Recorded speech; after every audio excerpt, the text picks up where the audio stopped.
and just start recording with your permission. Like I said, you can interact with me, with Mrs. Kamala Anderson, that's joined me from your institution, and she's going to have a few words before we start the session. So good morning, Mrs. Anderson. It's a pleasure to be here with you today. So I'll let you introduce yourself and start the session officially. Thank you so much, Bruno. Good morning, everyone. Again, as you mentioned, you can call me Kamla, which is quite fine. So, my name is Kamla Anderson, and I am the Instructional Design Specialist in the Office of Distance Learning at UTech. And I'm very heartened to see that currently we have 40 academic staff primarily. I'm seeing a few of our technical staff, and I really want to thank everyone for taking the time to come out with us this morning. I want to introduce our presenter for today. He is Bruno Lancellotti from Brazil. He is a professional and educational services consultant for the region of LATAM and the Caribbean. And I also want to thank the members of our technical team who made this webinar possible. I'm seeing Mrs. Jessica Gordon on, so thank you so much, Wendy, for all the hard work that you put in to making this webinar possible, and Mr. Lincoln Griffiths and the rest of that team as well. I also see Mr. Andre Lawrence, or e-learning technologist from the Office of Distance Learning. So I also want to thank him for taking the time to come out. And most of all, to our faculty, we hope that this session will be useful. And of course, as Bruno indicated, his email address will be provided. Information can be sent to him. And of course, any member of the ODL team, as you go forward in utilizing Turnitin for the benefit of our students and for ourselves. So at this time, I'm going to turn it over to Bruno. Thank you so much, Bruno. Thank you, Kamla. So now I'm going to share my screen with you. So bear with me for 2 seconds so that you can see my screen. Please just give me a quick confirmation on chat that you can see my screen, just so I know everyone is following there. Just a quick confirmation. Anyone? Yes. Seeing. Good. Thanks. Okay. Good to go. As already been said by Kamla, I'm a professional educational services consultant at Turnitin LATAM and the Caribbean, and it's a great pleasure to be speaking to you from Jamaica, and a great pleasure to talk to your institution in general, because you have great folks there, Wendy, Lincoln, everyone. Thank you so much. So by the end of the session, you should be able to configure an exercise and to set up this exercise with the proper settings that you want, depending on the objective of that task, because there are some variations, there are some elements that you can tweak in order to achieve what your goals might be at that point. You'll be able to upload a report. We'll learn how to upload a report. I've already done so, because one thing that you have to learn about Turnitin is that you can upload as many reports as you need. And of course, you can come up with tasks within your learning management system, so that your students can benefit from it as well. So they're going to participate in this process, and it's going to be an interactive moment with your students, because when you're talking about feedback, it kind of there's this sense of back and forth underlying, right? Feedback, you give feedback and you receive feedback. So we're assuming there will be this exchange of information, and that requires a good level of understanding of a similarity report, which is pretty much the very essence of Turnitin, right? So whenever you think of a Turnitin solution, you immediately think of plagiarism, right? I'm assuming it's kind of a misconception there, because at heart we're aiming at promoting more original academic production, and by doing such, we're bringing you the similarity report, which is not a plagiarism report, I have to say. So I have to from the beginning, I'll have to emphasize that. So we're not aiming at identifying plagiarism, even though if that's the case, this tool is going to help you, right? So you can expect to you identify these bad practices within your students' academic productions, or even yours. You can spot things that need to be improved and work on it. So that's implying this sense of strategic feedback that you ideally will incorporate into your daily activities. So this is a theoretical introduction for our presentation, which is supposed to be more on the practical side, because I want you to see it. I wouldn't dare saying it's a hands-on section, but I'm gonna give you all the tools, all the knowledge, the prior knowledge you have to have in order to extract the best out of it, right? So let's go. So the most important database of its kind, Turnitin. So we offer you more than 72 billion internet pages. That's including pages that are uploaded every day on a daily basis. We incorporate new web pages, and of course, we keep them on our servers, which means if a specific web page is for some reason removed from the surface web or from the servers, it's no longer online, we'd still be able to spot similarities, and will show on your similarity report, even though you won't be able to access that web page. For example, it's out of order or it's no longer online, you should be able to see, okay, there's this similarity, it's just not showing, but you know there is. Also, we count on over 1 billion pieces of student work. So whenever there is an institution that's partnered with Turnitin worldwide, there's an institutional repository created. So for example, let's consider UTech. You have your specific private repository, so your content won't be displayed for other institutions. However, and I'm going to show you hands-on that, you get to see if there's similarity between parts of your production within UTech and other institutions. So it's going to tell you, okay, this part of the article is similar to the same part of an article of Birmingham University in the UK, for example. But you won't be able to see the entire work, the entire article from that institution, but you're gonna get to see the part that's similar, right? All right, but I'm gonna show you. It's gonna become clearer, and then over 170 million scientific journal articles. By saying that, I'm implying that we partnered with the major journals and academic companies. So we're talking about Nature, Scientific American, Wiley, Francis and Taylor, and you name it, right? So we have partnered with these institutions and many, many more worldwide to have access to these scientific journals, and also Crossref, which is a really important database of ours. So Crossref, I don't know how familiar you are with Crossref. I can tell you more about it, or even send references, but in the general aspect, it's a repository. It's a company that indexes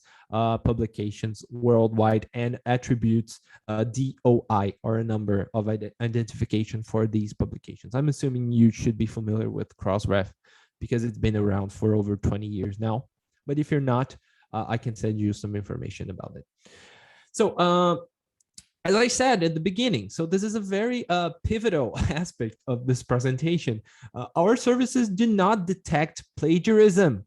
They do, but at the beginning, it's all similarity. So what you're gonna see there, without previous evaluation and analysis, is only a similarity. And then the teacher, the researcher, the investigator is going to delve into that work or submission or paper to identify possible flaws, possible plagiarism. Okay, I hope that's clear by now. So let me know if I'm going too fast. Let me know if I sound weird. Let me know if my accent is not familiar for you guys. And I can rephrase, repeat. I'm here to give you the best session possible. So please, I'm sorry for that. Yeah. So the similarity report itself. So we're talking about finding all these coincidences. We're talking coincidences here.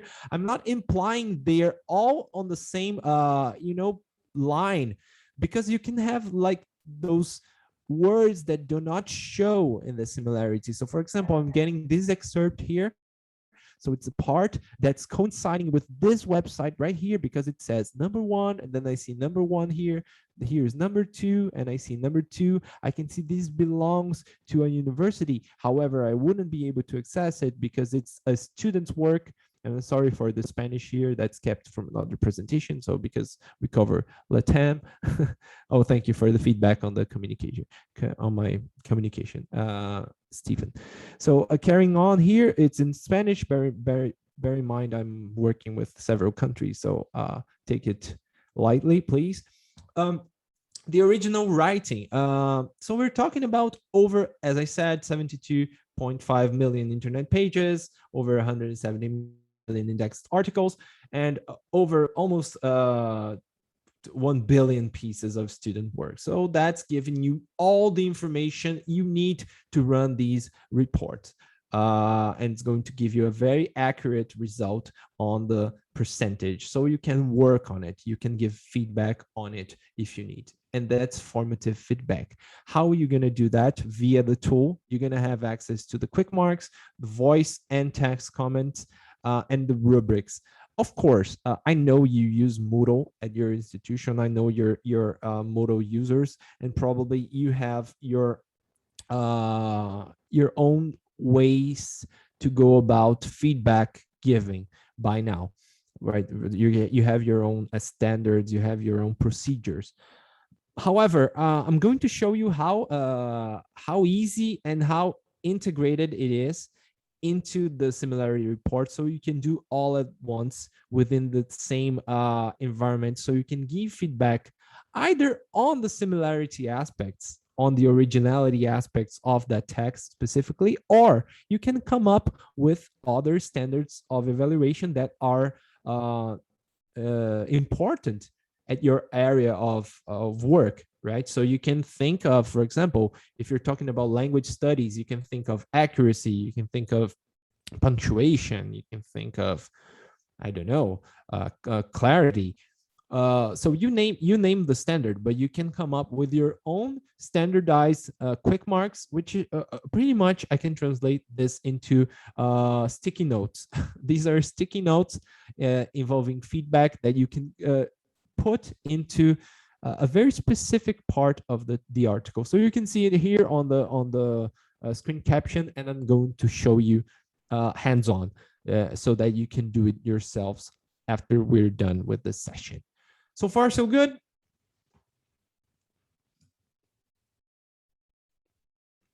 Right, I'm assuming that's a yes. Of course, I forgot you have your mics off. Please feel free, as I said, to interact via chat. Right, Carla, thank you. So far, so good. Thank you, Carolyn.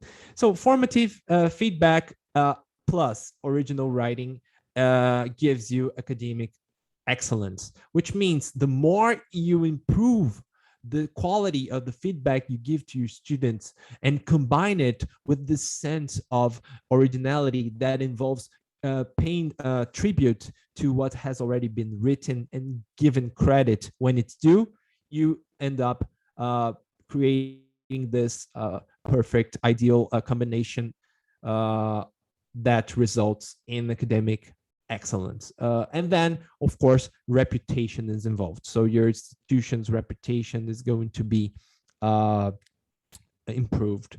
And of course, the individual reputation is going to be reinforced as well. Good.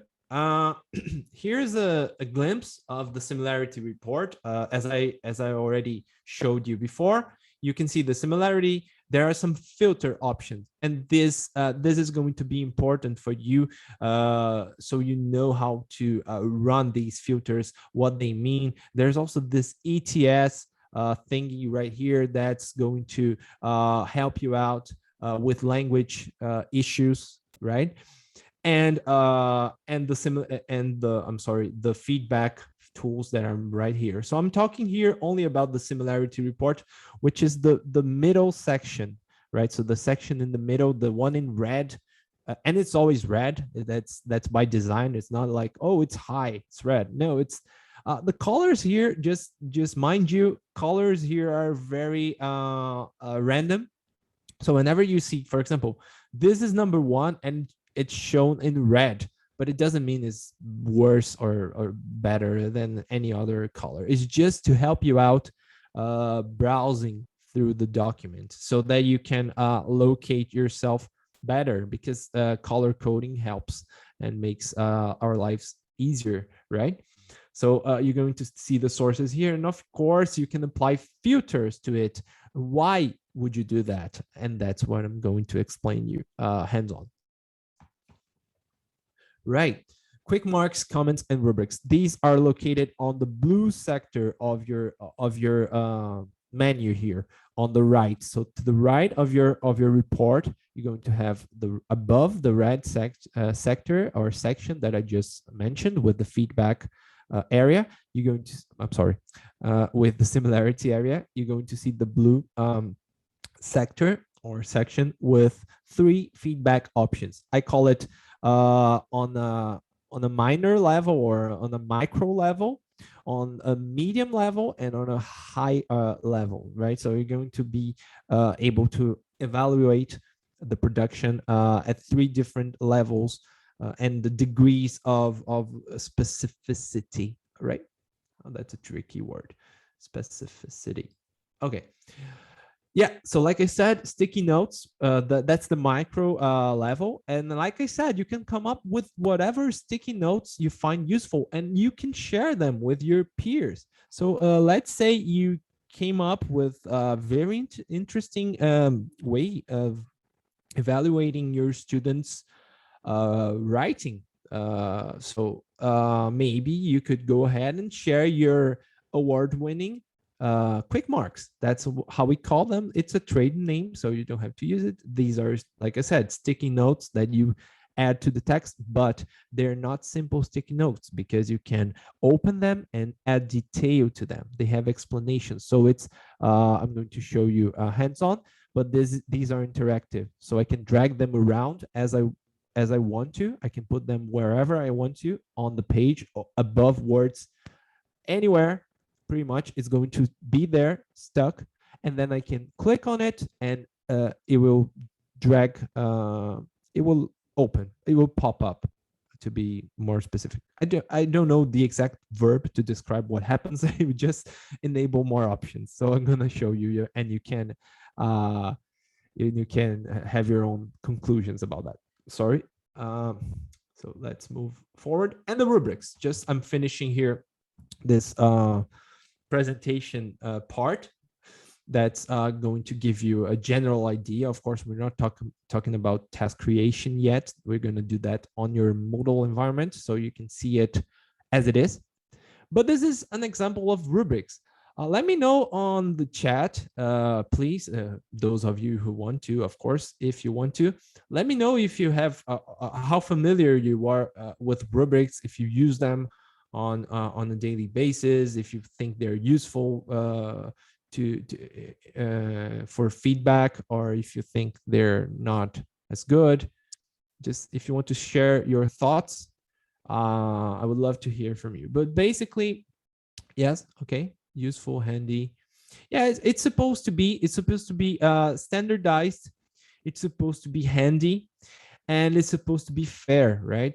They're useful. I think bottom line is they're useful. They help, and they help both sides of the coin here. They help us educators. They help you as lecturers, but they also give a very precise if they give very precise information back to the students as to what they have to work towards improving, what their points of attention, and their assets, right? The things they mastered. Okay, so you think they're very useful.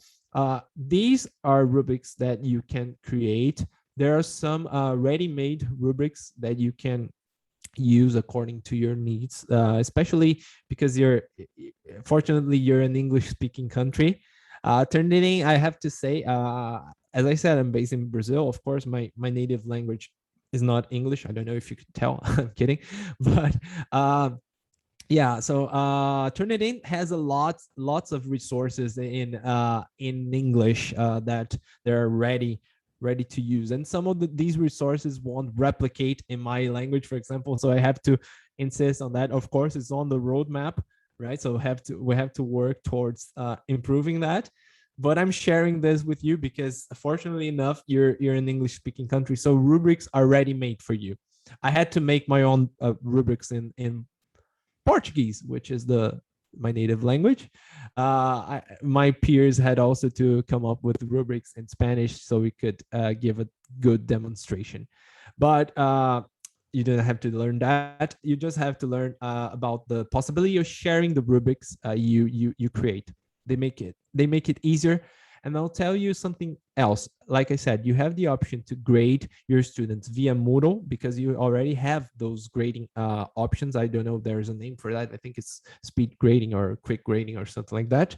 But you can also rely on the Feedback Studio rubrics because, like I said, it's all in the same place.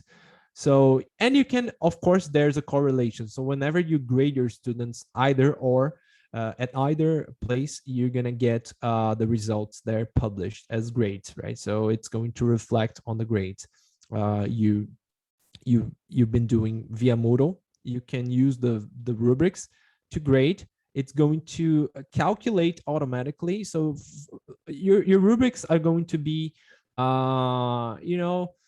based on numbers from 1 through 20, let's say, and then you're grading students 1 through 10, and then it's going to calculate, and the proportion or it's going to calibrate and give you the exact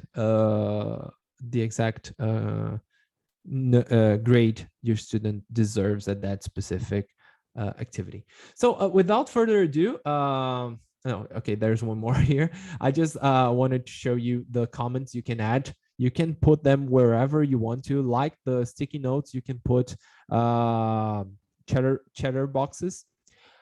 I have a question here. Let me read it out loud. So in the screen showing us the grading first to sixth student. Yes, that's it, Carolyn.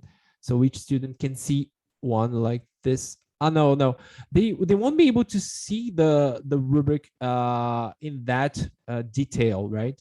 So each student can see one like this with their score highlighted. No, it's not the case. So the students are pretty much going to see the overall marking, right?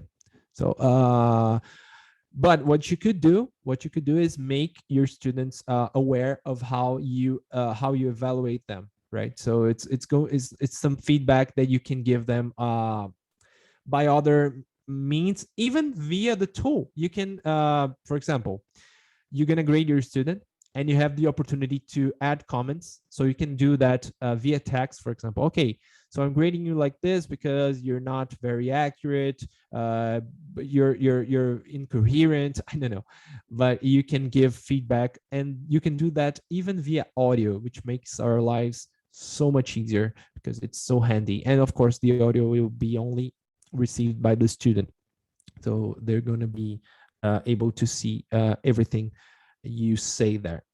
Okay, so the comments can be aligned with the rubric, and the comments are according to their criteria. I think I'm gonna skip this because I don't know, it shouldn't be here, sorry. Okay, so let's move on. Let's move on to the practical use of the tool. So I'm going to start this part of the presentation by introducing you to the University of Technology Jamaica Moodle environment. I don't know, probably by now you should be familiar with this area. I asked gently, I've been gently granted with access to this test environment, so that I won't save it here, just to start from scratch.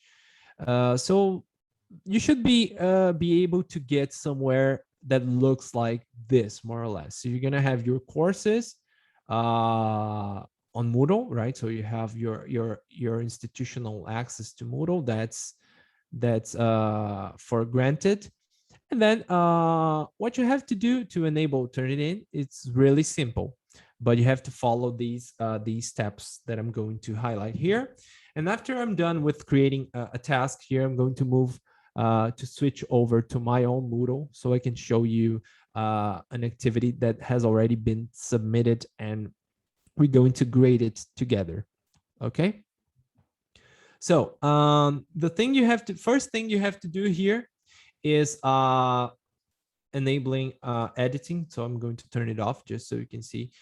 You have to activate the editing like you do usually whenever you create tasks or whatever, quizzes or forum and etc. But for Turnitin, you're going to pretty much rely on task creation. Okay.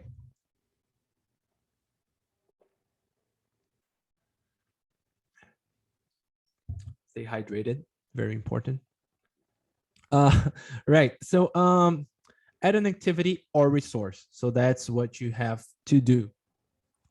Click here, scroll down a bit just so you can find Turnitin here listed on your possibilities. So within this plethora of possibilities, you're going to find Turnitin assignment 2. Please disregard this 2 because it's just a parent of the tool. So you're going to create a Moodle direct assignment, which links an activity in Moodle to an assignment on Turnitin. Once linked, the activity allows instructors to assess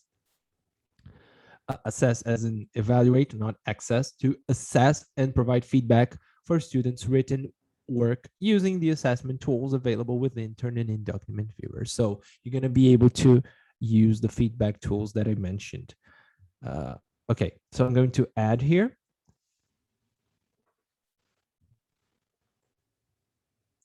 Just give it a couple of seconds so we can load. So here it's the name. I'm going to be very not creative. Just put task. This is a task assignment. This had already been saved from a previous draft that I was creating, so that's good. I can display the description if I want to. Submission.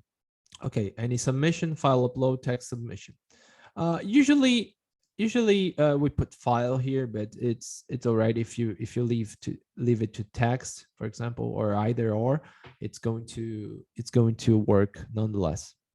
Number of parts. Okay, this is Moodle's settings, so you don't have to delve into this.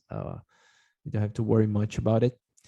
This is standard for Moodle, and of course, the size limit that shows here is the size limit of a Turnitin accepted file. So whenever you have a doubt, just click here. It's going to tell you the Moodle setting, but it's also coinciding with the setting for Turnitin. We won't be able to process any file that's larger than 100 megabytes. It cannot be smaller, it cannot be under 20 words, so it has to be 20 plus. We accept most of the mainstream text editors. So given its text file, it's a text file, we'll be able to run the report. So we're talking about pretty much PDF, Word, Excel, PowerPoint, OpenText. So all these formats are accepted. Language-wise, it has to be text, right? It has to be text. We won't be able to identify similarities in images. However, we are able to process LaTeX language, which is, I think, for technology courses, is really a thing. It's really important. So it's important to emphasize that LaTeX, which is a mathematical language, is considered. Okay, so we can move down because this is all modals. It's not changed. Of course, date.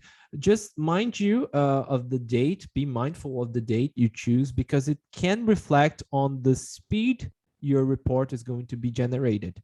Meaning that if I, for example, usually when there's a task there that has no due date, our tendency here is to like put it to deliver in 7 years.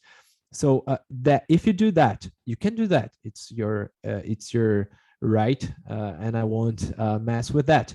But depending on the settings of the similarity report here that you choose here, it's going to affect the speed with which the report is generated. Okay, but we'll get to that soon. So here, when we click on this part here that says similarity report options, this is the part that that's related in further depth to Turnitin. So this is pretty much Turnitin within Moodle. So we're kind of that's the meaning of integration. We are bringing seamlessly Turnitin into Moodle. The start and end date, yeah. Marcia, so let me just answer this question alive because I think it's important. What does the start and end date relate to? It's all right to have a start date and an end date. The ones that you need to, of course. Just bear in mind that, for example, let me just explain it right away. There's an option here to generate reports immediately or on due date, right? So that's what I meant. So Marcia and everyone answering the question, why does it have an impact? Because if I selected like a very, far away delivery date or due date, and I selected the option here, generate reports on due date only, then you can infer what's going to happen. It's never going to be generated, and you won't see the similarity. That's something that you don't want to happen. You wouldn't want it to happen, right? Unless that's the case and you want it to happen. Let's say I have a task that the due date is within 5 days or 7 days, and I want the reports to be generated only on the due date. So the students can resubmit until that date and no report is going to be generated. Okay. I have a question here from Bridget. I'm checking the chat as I go. I think that's important because it's a common interest, and I think I'm going to maybe invite Kamla over to answer this. Because I see she has already done so. Blackboard is not okay, so I think it's answered. Thank you, Kamla. I think it's answered. And Marcia, thank you. So you understand the difference. So this is pretty much the difference, right? You can resubmit reports. The students can resubmit, and they will have 3 resubmission opportunities, and the reports are going to generate after 24 hours. So the middle option is the one that says, okay, I'm kind of supposing that the student is going to send the file over and over. The first option, that means that says students cannot resubmit, is a more final, in a way that, for example, I won't have the opportunity to work on versions of the same file. I don't know if that's clear for you. Please let me know if I can explain it more clearly. But think of, for example, an assignment, any given assignment that you have. And then think of the flow you have with your students, and think of how many times you would allow or not the students to resubmit and receive different similarity reports, right? So we can think of different situations here. For example, I have an undergraduate student that's learning about similarity, or that's getting familiarized with plagiarism and how to quote, and the manuals, uh, as in APA or APA, or Chicago, Vancouver, whatever. So I'm assuming the student is going to resubmit. Then I can choose the middle option, and I'm giving the opportunity to resubmit. Or I can choose the generate on due date, and I'm also giving the opportunity to resubmit, right? Yeah, so you have these options. Allow submissions after the due date, yes or no. It's up to you. This is all, remember, now we're setting a Turnitin options, right? We're not on the Moodle option. So whenever you're here, assignment part, whenever you're here, grade mark, this is all Moodles. But this section here, similarity report, is exclusive for Turnitin settings, okay? I want that to be very clear. That's why I'm repeating it so much. But I'm assuming it's okay. Oh, this option here is crucial, is vital. So you have to understand either if the submission, your students are going to submit papers to this task specifically, this assignment. If you choose standard repository, remember when I said each institution that's partnered with Turnitin would have a private repository? There you go. That's where the submissions within this specific assignment would end up. What are the implications of that? The implications are that those submissions are going to be used for further future similarity checks, which enables, for example, us as teachers, you as educators, to detect collusion, which means students exchanging work, exchanging papers, for example, right? So that's the only way we can prevent that, is by indexing. We call it indexing, which is sending these documents to the repository. So whenever you're creating a Turnitin task, be very mindful of that. On the other hand, why would I choose no repository then? What's the advantage? Depends on the task, depends on the assignment. Let's say, for example, your student is working on a thesis, and it's a first draft. So you want to evaluate that and give feedback, but bear in mind it's only one chapter. That same chapter might appear later at at this thesis. So if you index, that section of the paper is going to end up showing later in the future. So probably you have the option not to index at the beginning. So you would say, okay, I won't index this submission because it's part of something that's going to be reviewed. It's a first draft. Okay, guys, you're too quiet. I want to know if everything's making sense so far. I see that some questions related to internal things were answered on the chat. I don't know if I missed something related to the content of the presentation, but I would like to ask you now if there's something I can highlight or re-explain, or if everything's clear. Thanks, Cynthia. This is very important, okay? These are vital steps of the presentation. So provided you have access to Moodle, Turnitin should be there already available for you to use. Thank you, Stephen. Thanks, Margaret. So we'll carry on. These are options. Okay, so I'm not sending it to the repository. These are options that enable you to have different results whenever you submit, whenever your students submit papers. There are some filters you can previously apply or not apply, which means I can remove from the comparison these databases here. I can remove, for example, the student papers. And why would I do that? I don't know. I'm not there. I'm not thinking what you're thinking. So I don't know, but maybe you say, okay, I don't want internet similarities to be found in this task. So I would say check no. You have to be very aware of what you're doing. And I see Leon has asked me here, what happens if paper is accidentally stored? All right. Then you should gather the ID of that paper. It could happen. It's not a big deal, but it's going to require an action from the admin. So you should take it upstairs. As users, you should take the ID that I'm going to show you where to find on the file, and tell your admin, which is I think one of the either Kamla or I don't know, but you can sort it out later.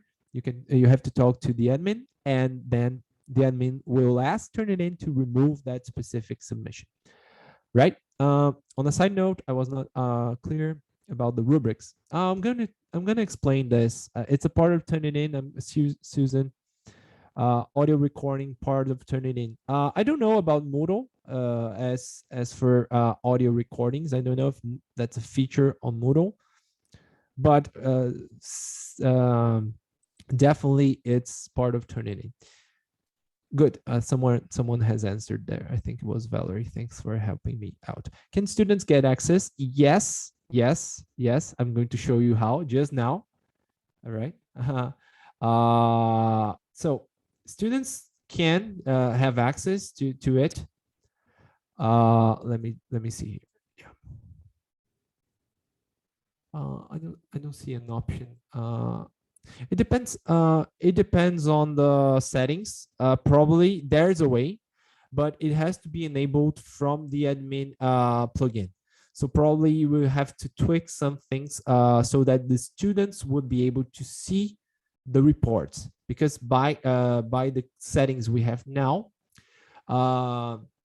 there's not an option for that. But there's a way. There's a way. Nadine, and that's your question. There's a way, but it has to be enabled via admin plugin. We can check that later. Right. So we can exclude. You can apply some filters previously, okay, if you want to. So exclude bibliography, and just don't ignore. Never ignore these cheeky question marks here, because they always help you out. They are supposed to be UX guide. So you have set up test submission. Oh, good, Andre. Nice. So Andre has already given feedback on this. So I'm going to end this walkthrough here, because I think by now it's pretty clear how to do it, and then just save. Of course, you can change Moodle options as well for the task if you want. Just save and return to course.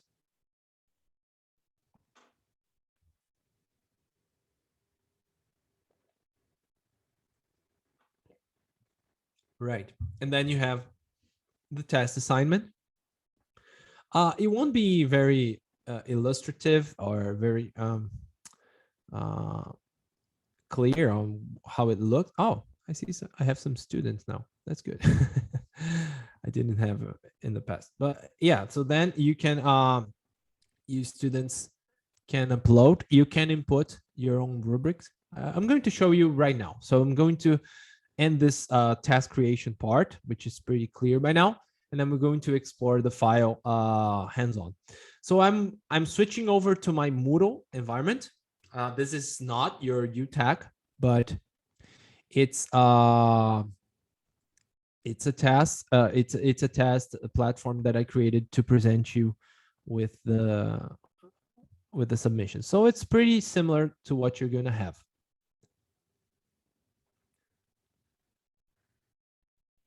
Right. So you're going to see your student.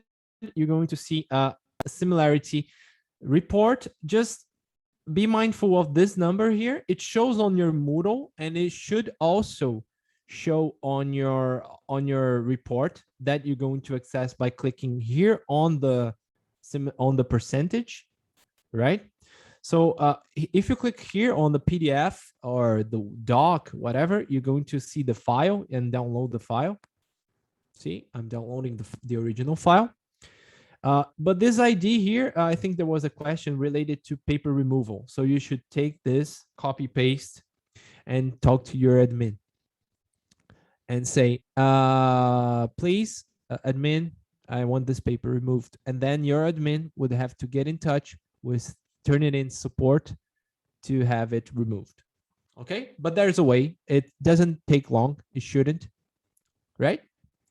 Perfect. So I'm going to, I'm assuming you're really curious to see how it works hands-on. So this is, ladies and gentlemen, this is an example of a paper that I submitted showing similarity. It's highlighted. It's not on purpose that it's red and it's showing on top, but this is a very significant similarity, as you can see, and we're going to see what that means. But I also have other similarities. If I scroll down a bit more, I'm going to see number 2, and eventually we'll get to number 2 again, because it's split, right? It's you can see LaTeX here. What it does is it identifies within the same source all the coincidences. So it doesn't have to be a single line or a single paragraph or continuous. It can be scattered. So you have scattered coincidences here. So for example, I have 1 and then a piece of coincidence 9. And these are all listed here on the similarity menu. Okay, so I open it. I can do it by clicking here, right? So I'm grading as Bruno Lancellotti. Here is my grading area, the blue one. Here is my similarity area, the red one. And here is ETS, which is a support area. I can, I'll go back to the chat later on just so to be more effective in this part of the presentation. So I'm clicking here on the 85, the number, the big number, and I'm seeing all the sources that are coincident here on the right-hand side of my screen. I see the total of the percentage that was found, and I see each one individually grouped. We can see grouped coincidences, or we can also see the ungrouped coincidences by clicking on this tiny list that goes from the highest to the lowest degree of coincidence and all the sources that were found. I don't know if you notice here, but I can see that this 83% coincidence is being shown. It has been found both here on this website, Ideals Illinois Edu, and also on this HDL handle website. What does it mean? It means it's the same coincidence that has been found within these websites. We have different parts of it, so it's all in sectors, so you can see each one bit by bit, or you can see them grouped down so that it will be easier for you. So you can see, for example, 78% of your text is within this group here, which means is the highest similarity. It doesn't mean that it wasn't found somewhere else. It's just that it's the highest hit that we have. It's the highest similarity between texts comparing the original document or the document I'm submitting and the sources. Okay, so you can see here internet source, publication as well. So we talked about the journals. If we scroll down, maybe it's not mandatory, but maybe we could have student submissions, student papers. See here, it's not always the case, but in this case, submitted to the Blue Mountain. I can see it's within the bibliography sector, so there are ways to work that around as well. Here we can see submitted to National to Blue Mountain Hotel School. Yeah, so I can navigate here on the panel. It's pretty simple. As you can see, all these students' papers have its content blocked. However, let me see the internet source here, the first one that's giving me the highest. It's open to access here. So I can see the text here. I can see a summary right above it. So whenever I click the the reference, or I'm sorry, on the coincidence, I can see that exact part within the major source that has been identified. And I can also click here on this full source view to open it side by side. So I'll have the entire document here, so I can scroll down and find everything that coincides. So probably this is an article, so it's kind of hard to to find the similarities, but it's going to show eventually. See the red parts that are similar to parts that are here. So there are many ways to navigate here. What's important is that you want to identify these sources and to see what happens. So for example, why do I see 78% here? And then I'll check, for example, this is an article written by me. Let's say I checked and this is a work, a paper that has been published at this website. It's my paper. So what I would have to do in this case, maybe change it because I'm trying, maybe rewrite it because there's too much of the original content from a previously published article within this new article that I'm trying to publish. So I'd have to maybe lower it by changing it by paraphrasing, or even by citing myself, because then I would be avoiding self-plagiarism, which is also a thing, right? So uh, there are some things that I could do with this coincidence. But let's see, has been just a misunderstanding, and I want to remove this source of similarity from the document because I found it to be a coincidence. Like I said, has been previously worked. I'll have it removed from the repository because it was not supposed to be there. So what I can do is click on the similarities here, right? And one by one or by group, I can remove these similarities, and you're going to see that the percentage should change, right?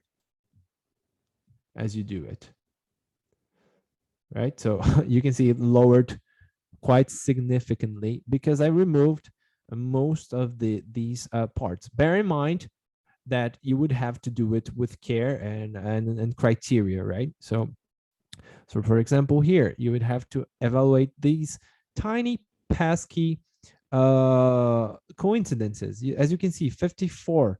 I can click here and I can see it's a very tiny. Individual's utility is a function of goods, so it's kind of not that relevant in the greater scheme of things. So what you could do with this 54, you can scroll all the way down, find it here, and remove it eventually from your similarity report. And you should only click on the arrow here, exclude the sources. And of course, it wouldn't change much on the general overall percentage because it's a tiny reference, but you could do it individually. It lowered by 1%.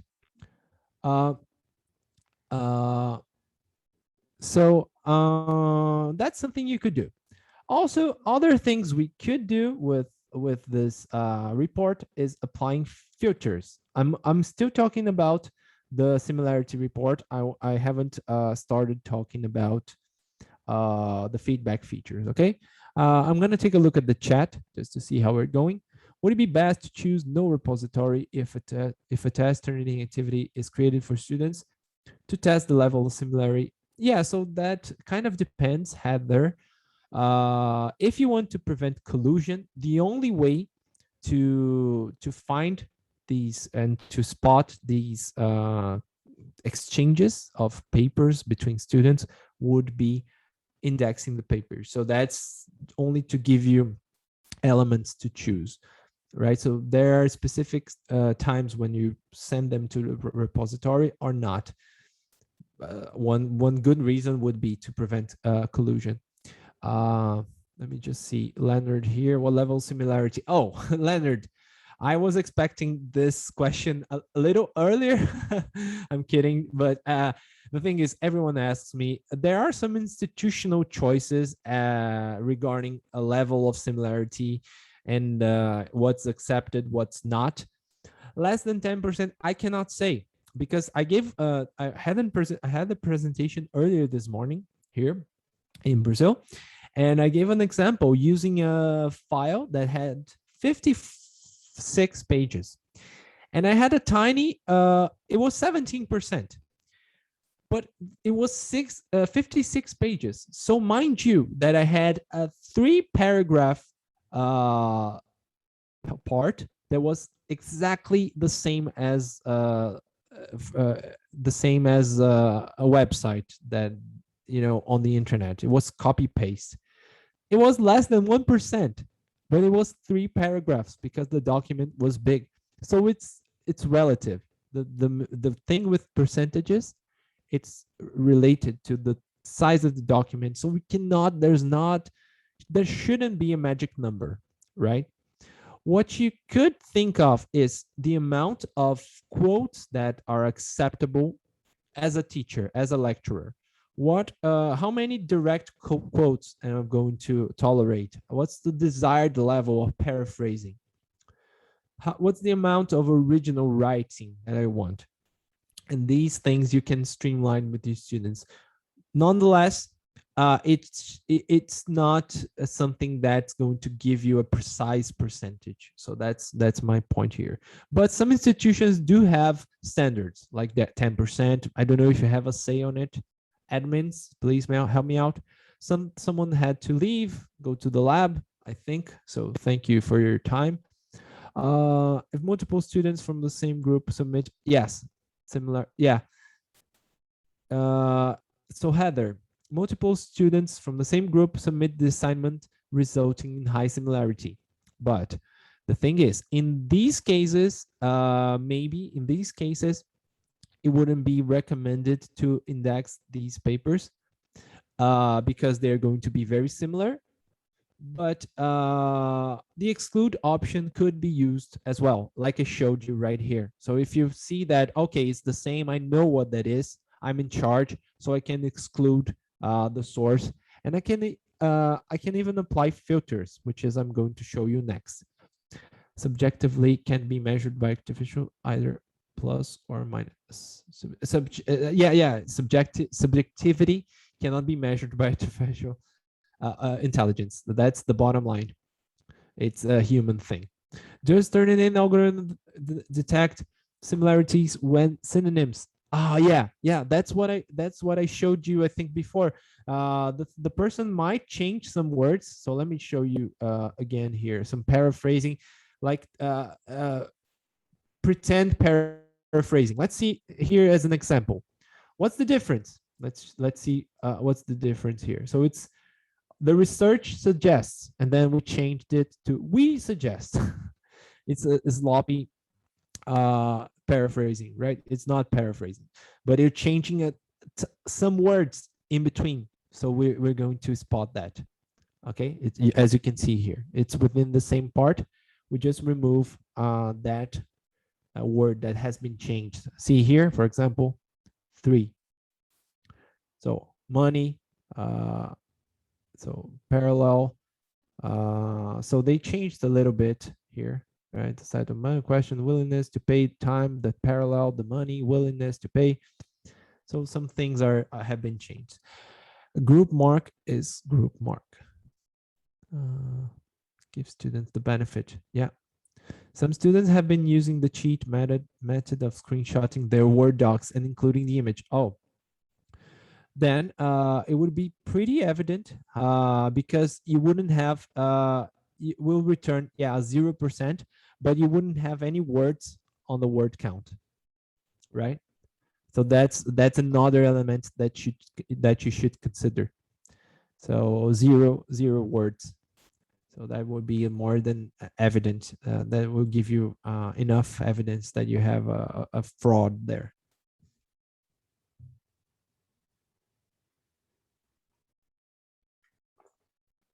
Right. Let's move on here. I'll go back to the chat in a while. So related to the filters and setting, these are things you can apply previously, as I showed you upon task creation, or you can apply these filters afterwards, no problem whatsoever. Okay. Yes, PDF shows the word counts. Some students, okay, so I'm switching back to the chat here. Students have been using the cheat. Oh, okay, that's the same. PDF shows, yes. Thanks, Bridget.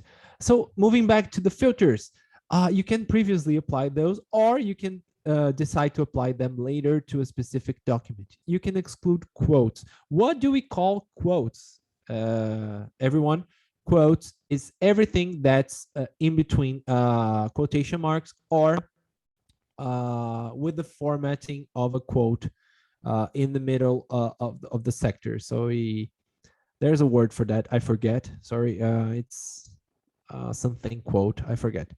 Sorry. But you know, so you have probably in the middle of the page. Please help me out if you remember the official name of this modality of quote. But these two are considered. So whenever you have the formatting of a quote, which is I forget really. Sorry, but you know what I'm talking about. So whenever you have the quote within quotation marks, or when you have a quote that's in the middle of the page, right? So these are according to the formatting. So we're going to, oh, inverted commas, that's good. Yeah, that's the quotation mark, right?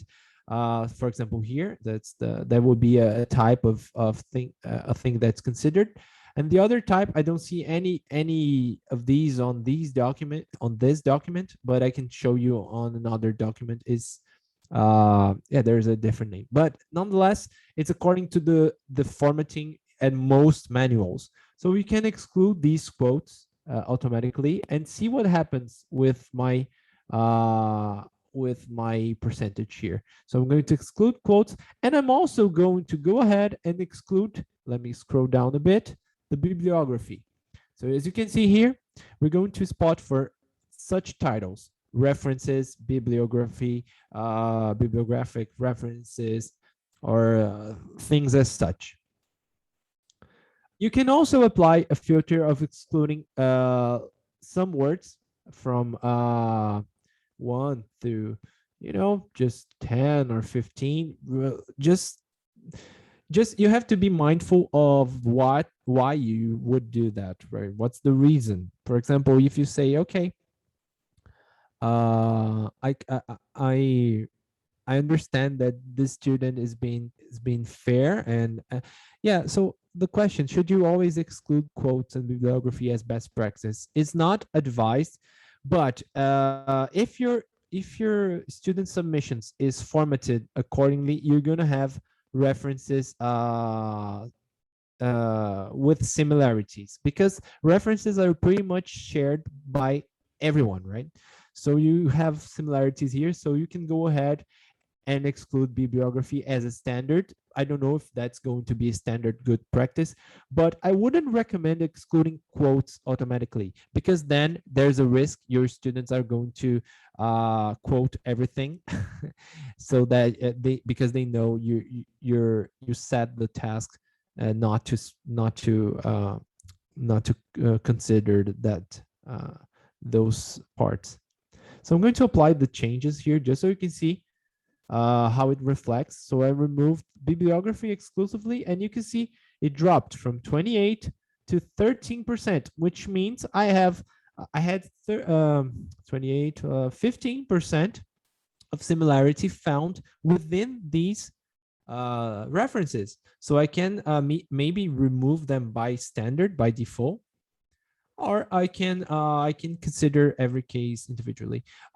Susan Muir has missed the question to, which one was it? Question to Bridget Levy, which Lecky. Just some students have been using the cheat method of screenshotting their Word docs. That is going to be an image instead of the text, and loading that as PDF, but you would have zero words, zero similarity, which is literally impossible. I'm going to tell you that. It's impossible to have zero similarity. You're going to have tiny parts, You're gonna have bibliography. So academic work, 0. Just don't trust 0. Unless you have applied filters previously. But even then, it will be very unlikely that your students are going to get 0. And then you're going to see, okay, word count 0. So it's going to be really weird. There are other ways, there are other things that can help you out. There are flags. They spot hidden text and character replacements. So hidden text meaning, remember when I said we look for inverted commas or quotation marks and consider them quotes. We consider them quotes, and that can affect the filters. What some students learned from their experience and their wits is that they could include inverted commas in white color at the beginning of a paragraph and another inverted comma at the end of the paragraph.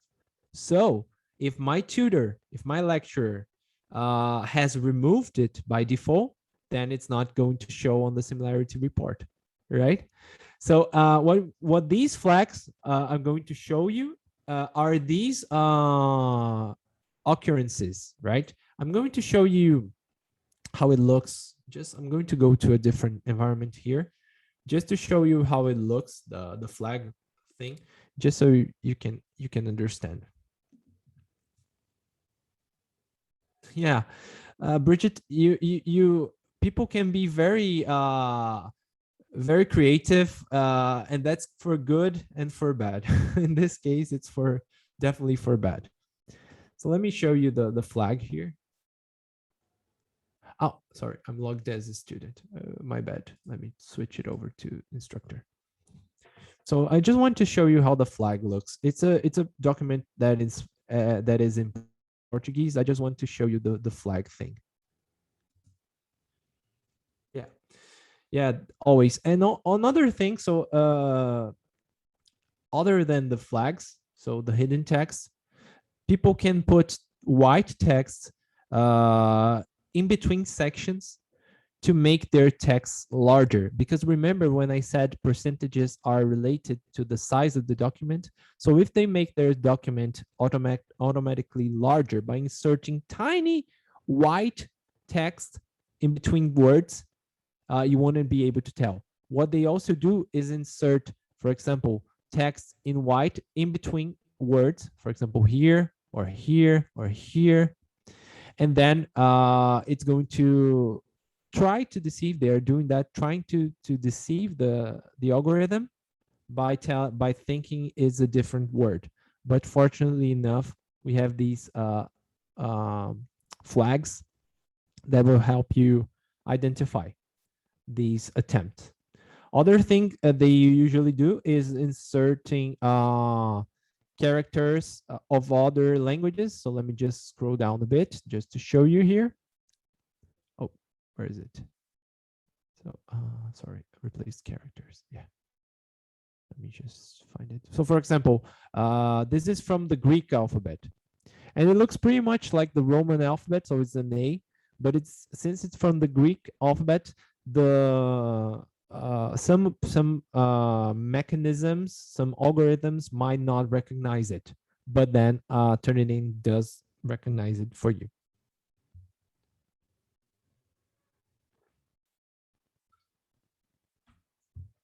Right, right. I'm going to switch back to the previous document that we were evaluating on Moodle.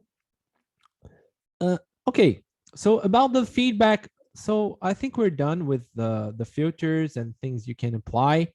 Of course, this is something you have to explore and put your hands on, so that you can learn and start your learning curve. You can reincorporate the exclusions that you made by restoring them, so you can just restore all at once, and they're going to be sent back to your list. Of course, provided you return the filters to the initial stage, so you can apply the changes and everything is going to go back. So you can, and this is going to be something that you can change all the time, right? You can change and you can download here and show the latest version to your students. Okay. Questions here? Yeah, talking about ethics. That's really important. Do the right thing. What can you do if you identify a hidden text? Yeah, you can talk to your student. Then you have elements to ask your student and see what happened. We'll never say, okay, this is ring the alarm because you have to do something. I think there's a flag has been raised. The best thing around would be talking to your student and understanding what happened, what might have happened. Maybe you copy pasted something you shouldn't. Something happened, definitely. Maybe you copy pasted some words and these words had these funny characters there. But this is going to give you elements to talk to your students. And you can talk in person.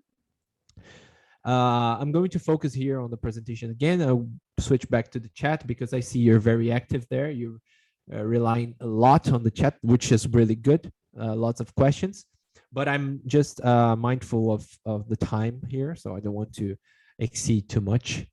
So I'm gonna go back here, and afterwards I can check the chat. So let's talk about the feedback features now. As I said, you have 3 levels of feedback on the blue sector here. You have the quick marks, which basically translate as sticky notes that you can choose from sets of quick marks that have already been created for you in English. So I'm, for example, 6th or 8th grade narrative. This is K-12,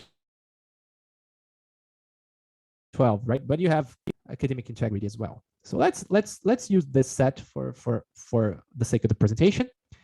So what I can do here, for example, let's find somewhere relevant here. I don't know. I've read this part, and I think my students should add quotations here because it's a literal quotation, verbatim. I could put this sticky note here, add quotations, right? I want my student to cite or revise previous work on this part. I can do it. And it's here, it's marked as I'm revising, so it has my initials, so the students can see if you have many tutors accessing the file. And what you can do, like I said, it's interactive, so you can click on it. There's an explanation, right? So the student will be able to see, right, what's being told. It's an instruction for students, really. So the students are going to get the feedback. So choose to properly cite your previous work or revise, and then you can add comments if you want. And you can drag them around accordingly, okay? So this is how simple, it's very simple. Of course, as I said, you can save them. These are sets that had already been created, but provided you create your set, let me show you just how it looks. For example, I'm going to create, going to Portuguese, which is my set. I could go ahead and download the set so that I would be able to share it with my fellow teachers. It's right here on the download area, right? And it's a file, pretty much. Oh, sorry, I should show it on Finder. Yeah, so it's a file, my rubrics, and you can share it, you can send it. Okay, look at the I'm sorry, quick marks. Look at the quick marks I created. They look amazing. I can share it. Okay.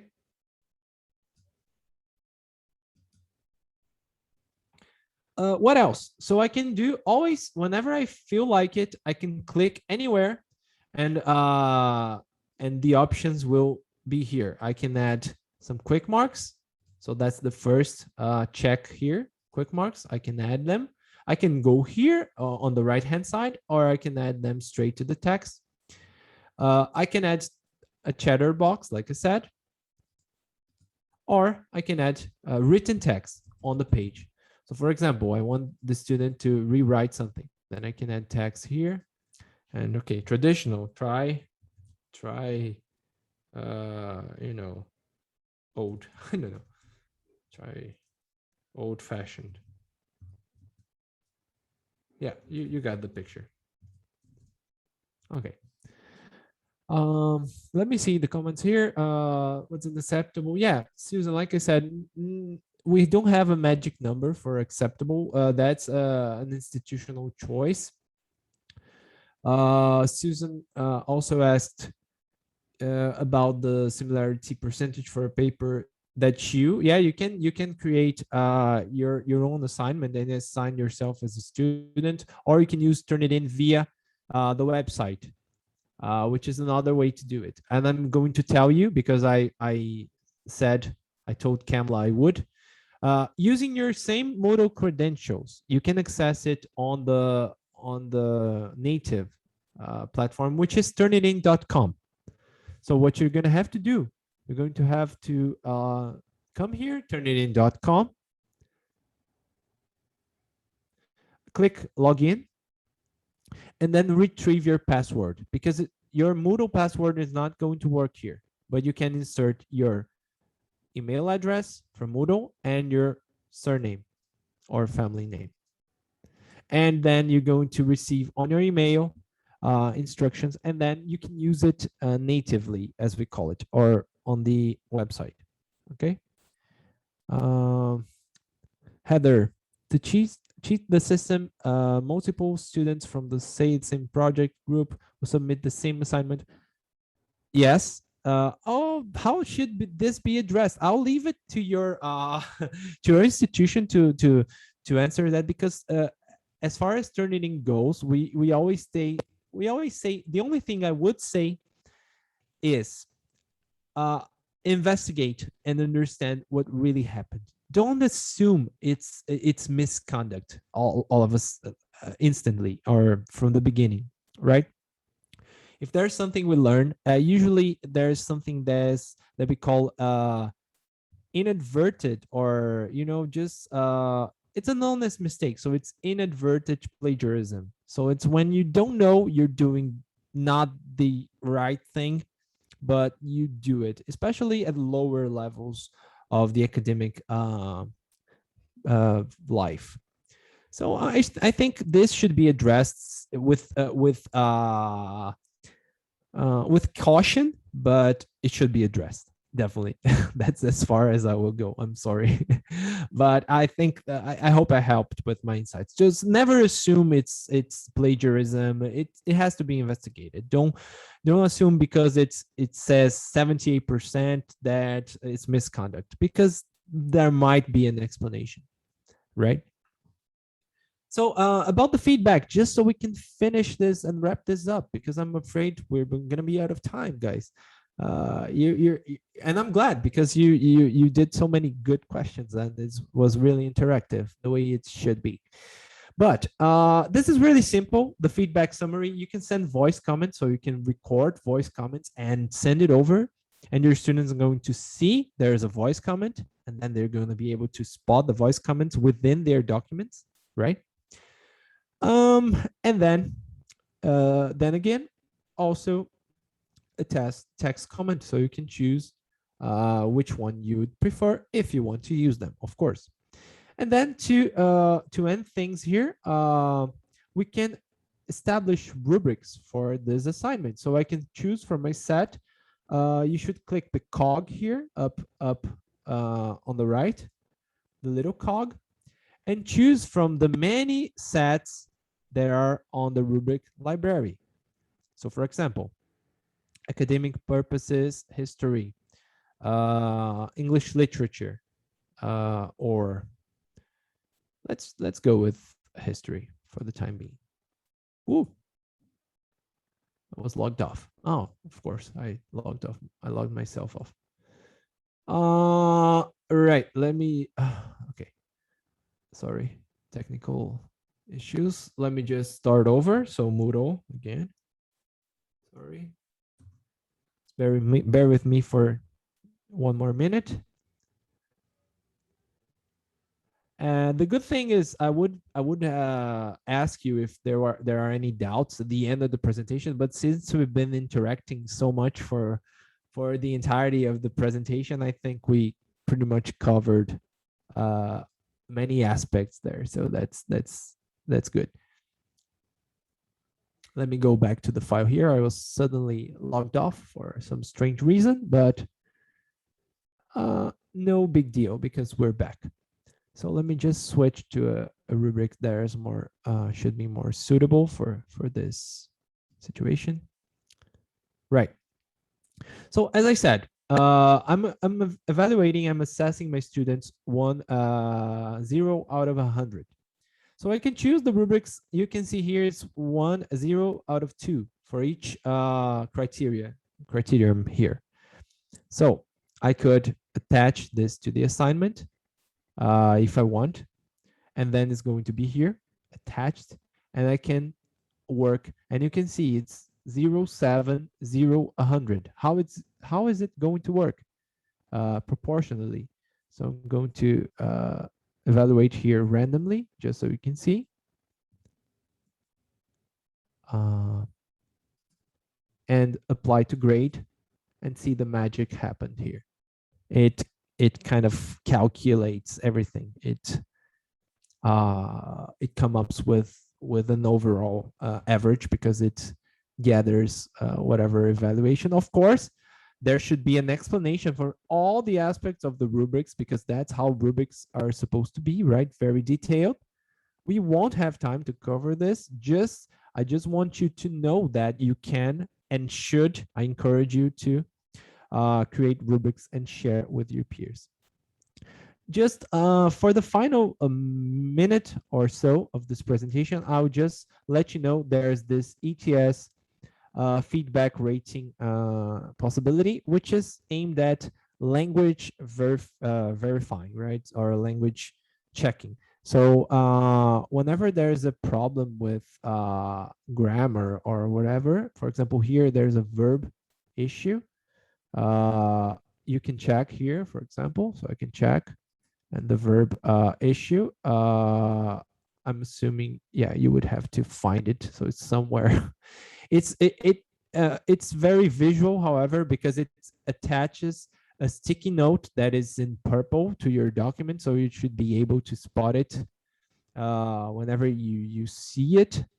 So I'm going to scroll down, hoping it will show. Maybe because this has been well written. Right. I'm going to go to another document that's more evident, so to say. So go back to my native environment here.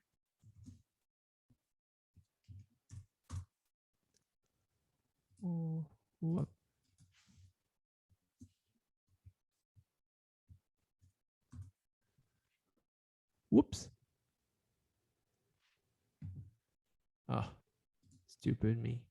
I'm trying in the wrong place.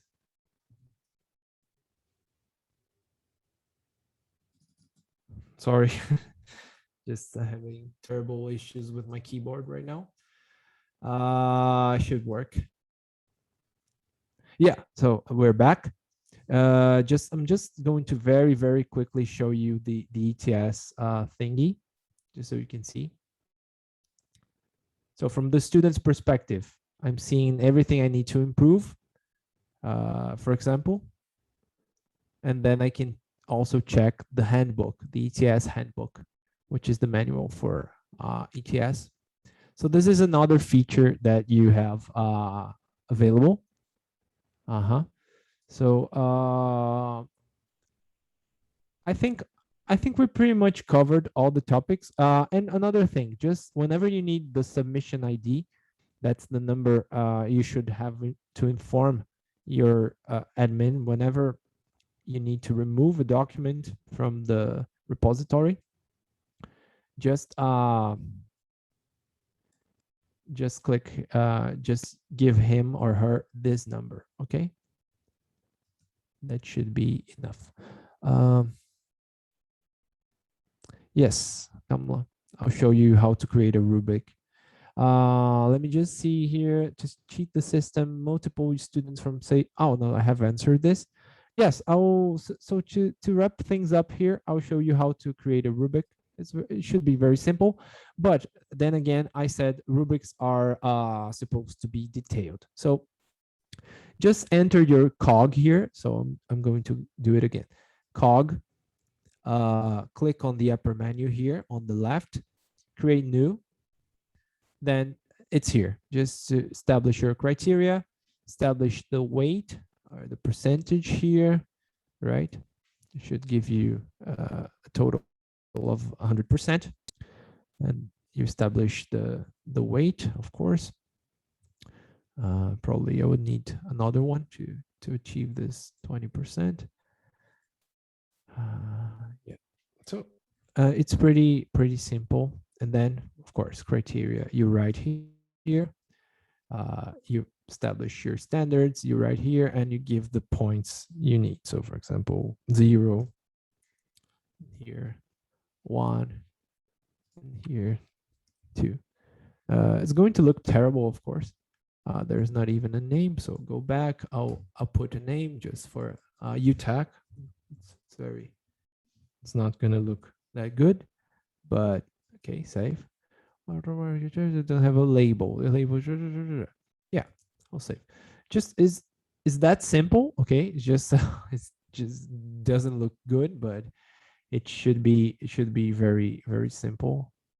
And then you, of course, you can apply the rubrics if you want. Attach to assignment here. Then let's see how it looks. So this is the criteria. These are the criteria. Apply to grade, and there you go. It had already been synchronized with the grade mark, so there's the conflict because I had already evaluated and there was a conflict generated. Can the rubric be used? Let me see questions here. I missed how to get EID. ID, very simple. Just go here on the information. It's the last option on the right hand side menu. Submission ID. Okay. Marsha Williams. Susan, can the rubric be used by multiple tutors on a course? Yes, that's why I encourage you to create your rubrics like we did right now. Save them or download them.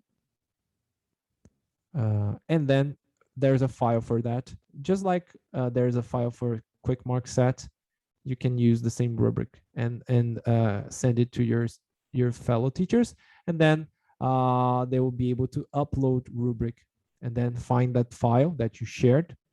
Okay, drag and drop the file here. Right? No problems, Marcia. Will you be able to download the data from the graded assignment using the rubric to spread? I don't know if I follow.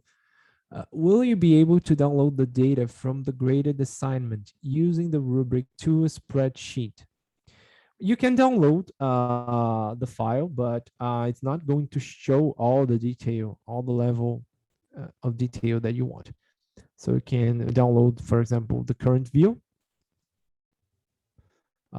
which is going to give you pretty much the similarity report view. And the rubric is going to stay within the report that's on the tool. So you cannot replicate it, for example, to a spreadsheet as an external tool. If you're unable to record the data, what's the point? If you're unable to record the data, what's the point of using a rubric? No, you're able to. I don't know if I follow. I'm really sorry. You're going to, for example, here. This let's change the rubric because this one is not helping us. So, for example, rubric library, short answer, not good. Rubric library. This one.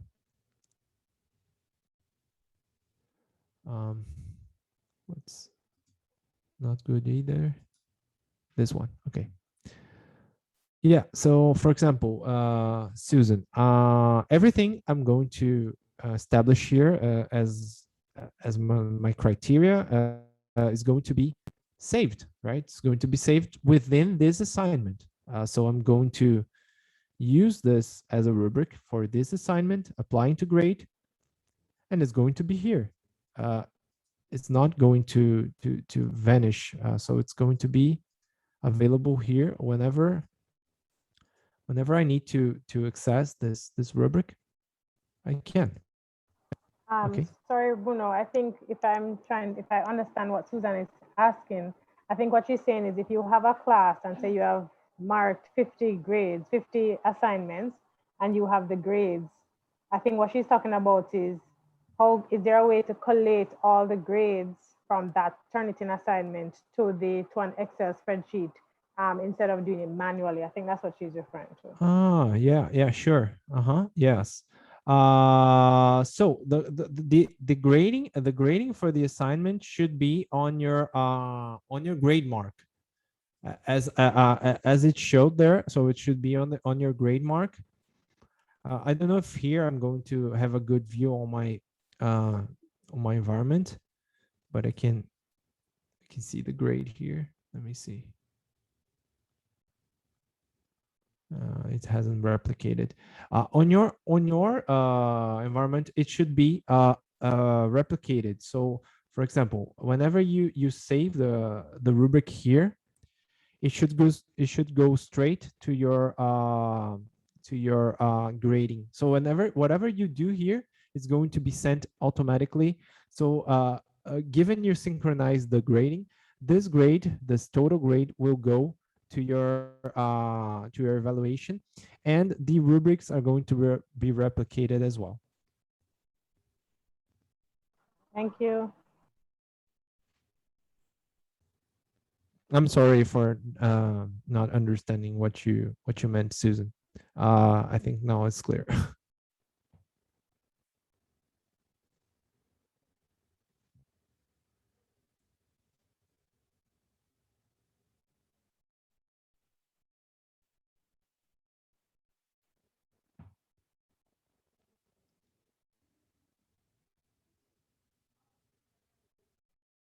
Right. Can you transfer you? I'm reading the chat here. I'm still a little puzzled, perhaps. Yeah, probably. We can talk about that afterwards. Definitely. I would love to help you out with the rubric creation. And since this is a very important topic for you, I think we can invest a lot of time on that in our further communications. Uh, Yeah. So Bridget is kind of reporting that in the past, the admin said, okay, it should be there, but it wasn't. So we can check that. The idea here, we're thinking of the ideal scenario. The idea is that is going to be replicated and it's going to be there. I can and I will streamline this with the admins, so you can have a proper use of the rubrics. I'm Sorry, sorry, there's only just to add to what you're saying, Bruno, I know for our UTech online platform, when when you create the Turnitin assignments, it is logged in the gradebook as a graded yes, assignment. So yes, once any grade is attached, once it is marked, then that grade will come in the gradebook. So that is where it is show up in the gradebook. probably here, right? Right. So it's not going to show up separately. It's going to be in the grade book on the Moodle platform. Yeah. Thanks for helping me out with this because this is really something that depends on the layout the institution has. Uh, I think another question that you could answer related to Moodle, maybe if you want to help out and uh, with that one, Kamla, is how to download the gradebook from Moodle. I think it's here, but I wouldn't risk saying that.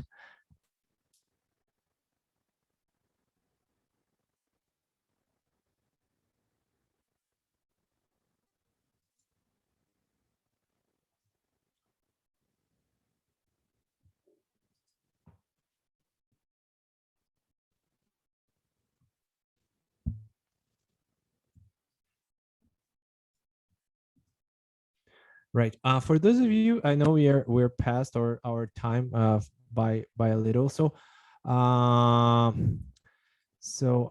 due to notice, let me just see something here. For those of you who can stay, there's something that I would love to check related to this task that we just created. Is the rubric here. So I think I found it. I think I might have found it. Okay. Yes. Yes. There you go. Right here. There you go.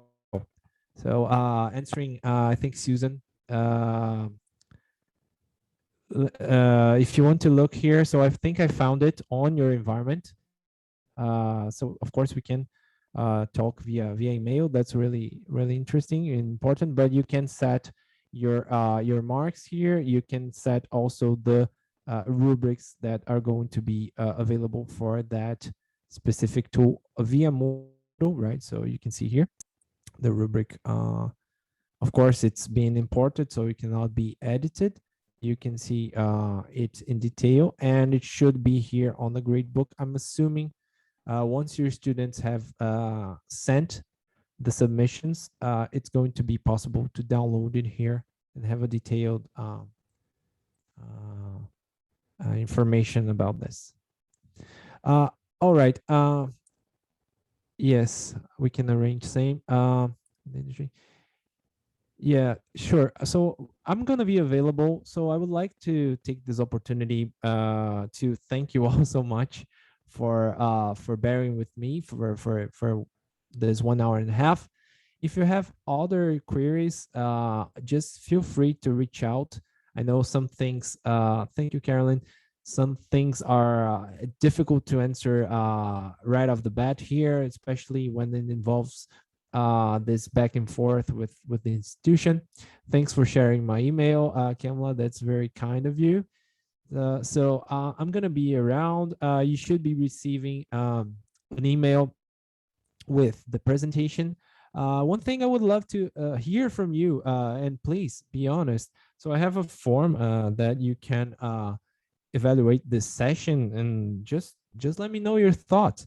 If there are things that we can improve, I would love to hear you saying we needed more time to do it, because that's always the case. But thank you so much. Some of you are already saying that you enjoyed it. It's a kickstart. Okay, it's not something that's supposed to be very in depth. Of course, there are very specific queries about the rubrics, and I understand and appreciate that, and we're not running away from it. So I think especially at the end of the session, there were many questions related to that, and we can talk about it.